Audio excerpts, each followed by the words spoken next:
میں پچھلے دنوں ادھر پیر محل ایک جگہ حاضر ہوا تو جو میرے میزبان تھے مجھے انہوں نے دعا کے لیے کہا کہ میں بے اولاد ہوں، میرے لیے دعا کیجیے گا. میں نے کہا جی اللہ مہربانی فرمائے. لیکن جو اگلی بات اس صاحب نے سنائی اس نے تڑپا دیا. وہ کہتا ہے 5 بھائی ہیں اور کسی کے ہاں اولاد نہیں ہے.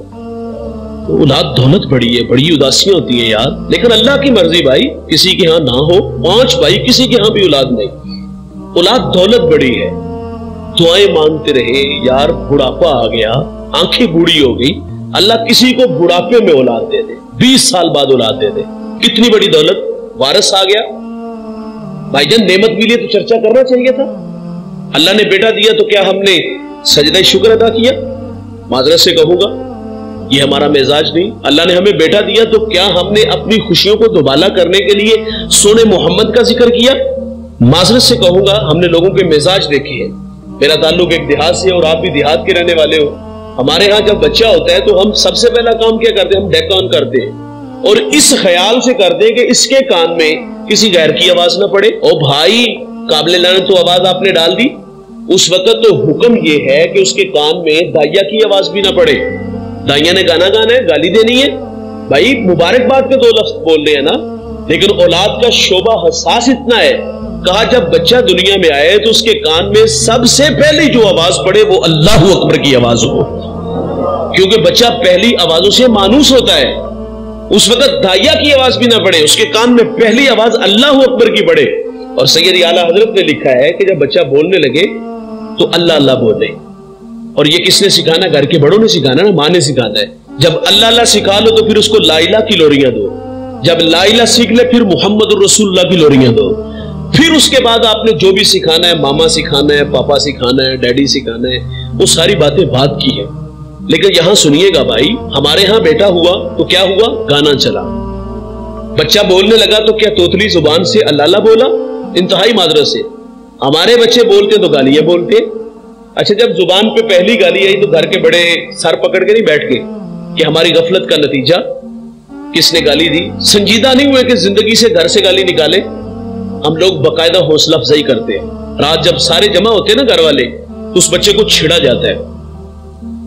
گالی نہ دے تو اس سے ہم تقاضا بھی کرتے پتر دادا ابو نے سنانا ذرا گال. او بھائی سنجیدہ ہونا چاہیے تھا، گالی نکالنی چاہیے تھی، گھر سے نکالنی چاہیے تھی. ہم نے اس کی حوصلہ افزائی کی اور پھر نتائج بڑے بھیانک ہوتے. وہی بچہ جب بڑا ہو کے گالی دیتا تو ہم کہتے ہماری بہو نے اس کو تعویذ ڈال دی. اس بیچاری کا قصور کیا یار؟ وہ تو 2 ماہ ہوئے آپ کے گھر میں آئی ہے، 25 سال تو آپ کے زیر تربیت رہا ہے. گالی کا ماحول تو آپ خود فراہم کر رہے ہو. بچے تو کوڑا کاغذ ہوتے ہیں نا، جو تحریر لکھو گے گورنمنٹ ہے، آپ گالی لکھو تو کوئی گالی آئے گی. بھائی اگر ہمارے گھر کا ماحول قرآن پڑھنے والا ہے، حدیث پڑھنے والا ہے، محمد عربی پہ درود پڑھنے والا ہے تو اس کے بھی نتائج آئیں گے. حضرت خواجہ قطب الدین بختیار کاکی رحمت اللہ علیہ، کتنا بڑا نام ہے. کاکی ہندی کا لفظ ہے جس کا معنی روٹی ہے. اس نام سے شہرت کیسے پائی؟ آپ کی والدہ قطب الدین کو بٹھا کر کے کہتی بیٹا اللہ سے دعا مانگ، اللہ تجھے تازہ کھانا دے گا. بیٹا سجدہ کرتا ہے اور اہتمام کے ساتھ دعا مانگتا ہے. ماں تازہ کھانا بنا کے کمرے میں رکھتی ہے. بیٹا نماز سے فارغ ہوتا ہے، دعا مانگ کے فارغ ہوتا ہے، کمرے میں جاتا ہے، کھانا ملتا ہے اور خوش ہوتا ہے. اور کبھی کبھی ماں سے اظہار بھی کرتا ہے ماں اللہ کتنا مہربان ہے، میں اس کے حضور دامن پھیلاتا ہوں وہ مجھے تازہ کھانا دیتا ہے. اور ماں راضی ہوتی ہے اللہ تیرا بڑا ہی شکر ہے کہ میرے بیٹے کا تیرے ساتھ توکل کا رشتہ جڑ گیا ہے. مائیں پہلے بچوں کا رب سے توکل کا رشتہ جوڑتی تھی اور آپ فرماتی کبھی کبھی اظہار کرتا تو دل خوشی سے باغ باغ ہو جاتا. فرماتی ایک دن میں کام کی غرض سے گھر سے باہر تھی، آنے میں تھوڑی سی تاخیر ہو گئی اور میرا دل ڈوبنے لگا، خوف کھانے لگا. میں نے کہا مالک بڑی محنت کی ہے تیرے ساتھ اس کا توکل کا رشتہ جوڑنے کے لیے. اے اللہ آج میں کھانا نہیں بنا سکی، ٹائم پہ پہنچ نہیں سکوں گی، تو مالک کہیں وہ رشتہ کمزور نہ ہو جائے، مدد فرمانا. آپ فرماتی گھر آئی تو قطب الدین محو استراحت تھا. فرماتی بیدار ہوا تو میں نے کہا بیٹا کھانا کھایا؟ کہا اماں کھانا کھایا، لیکن جو کھانا آج کھایا پہلے کبھی نہیں کھایا. جو مزہ آج آیا پہلے نہیں آیا. اور بھائی رب اہتمام فرما دیتا ہے اور یہ وہی قطب الدین ہے. ماں نے مدرسے میں بھیجا کہ جا بیٹا قرآن پڑھ کے آ. استاد نے کہا بیٹا پڑھا الحمدللہ رب العالمین. ازبر تھا سیقول السفہاء من الناس، ازبر تھا تلک الرسل فضلنا بعضهم علی بعض، ازبر تھا 14 پارے سنائے. استاد بڑے متاثر ہوئے بیٹا جہاں سے 14 پڑھے بقیہ 16 بھی اسی مدرسے میں اسی استاد سے پڑھ لیتے. ہجی اچھے، منزل خوب، تو عرض کرتے استاد جی میں نے کسی مدرسے میں کسی استاد سے زانو تلمس طے نہیں کیے. تو فرمایا بیٹا یہ دولت آئی کہاں سے؟ تو عرض کرتے استاد جی میری والدہ 14 پاروں کی حافظہ تھی, میں نے ماں سے سن سن کے حفظ کر لیے ہیں. او بھائی ماں قرآن پڑھے بیٹا قاری قرآن بنتا ہے, ماں دودھ پلائے سوڑے محمد پہ درود پڑھے تو بیٹا دشت نینوا کو میدان کربلا بنا دیتا ہے. جو سکھاؤ گے اس کے نتائج آئیں گے. کلاس روم میں ٹیچر سوال کرتا ہے بچوں بڑے ہو کر کیا بنو گے؟ کسی نے ڈاکٹر, کسی نے انجینئر, اور ایک بچہ کہتا ہے استاد جی میں بڑا ہو کر صحابی رسول بنوں گا.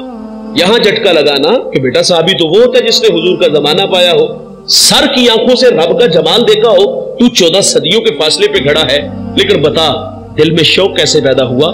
تو وہ بچہ کہتا ہے استاد جی میری والدہ روزانہ سونے سے پہلے مجھے ایک صحابی رسول کا واقعہ سنا کے سوتی ہے. میرے دل میں شوق پیدا ہوا کہ میں بڑا ہو کر صحابی بنوں. یہاں صرف 2 لمحوں کے لیے رکیے گا, کیا ہم نے اپنے بچوں کو صحابہ کی محبت سکھائی؟ تو جواب ملتا ہے نہیں سکھا سکے, اور اس کی وجہ بھی ہم بیان کرتے ہیں کہ ہمارے پاس ٹائم نہیں ہوتا.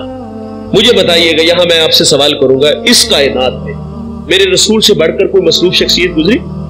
یار میرے نبی نے اپنی زندگی کو 4 حصوں میں تقسیم کیا تھا. ایک وقت اللہ کے لیے, اس میں مخلوق نہیں تھی, ساری رات اللہ کے حضور کھڑے رہتے, پاؤں مبارک متورم ہو جاتے.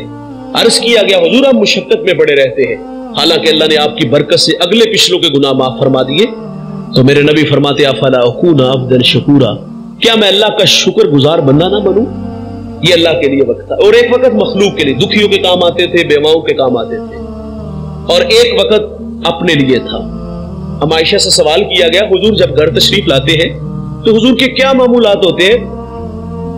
آپ نے عرض کیا حضور, آپ فرماتے جب حضور گھر تشریف لاتے بکری کا دودھ بھی دھو لیتے ہیں, کپڑوں کو پیوند بھی لگا لیتے ہیں, جوتا بھی گانٹھ لیتے ہیں. یہاں ایک سوال ہے, کیا یہ کام ازواج کر کے نہیں دے سکتی تھی؟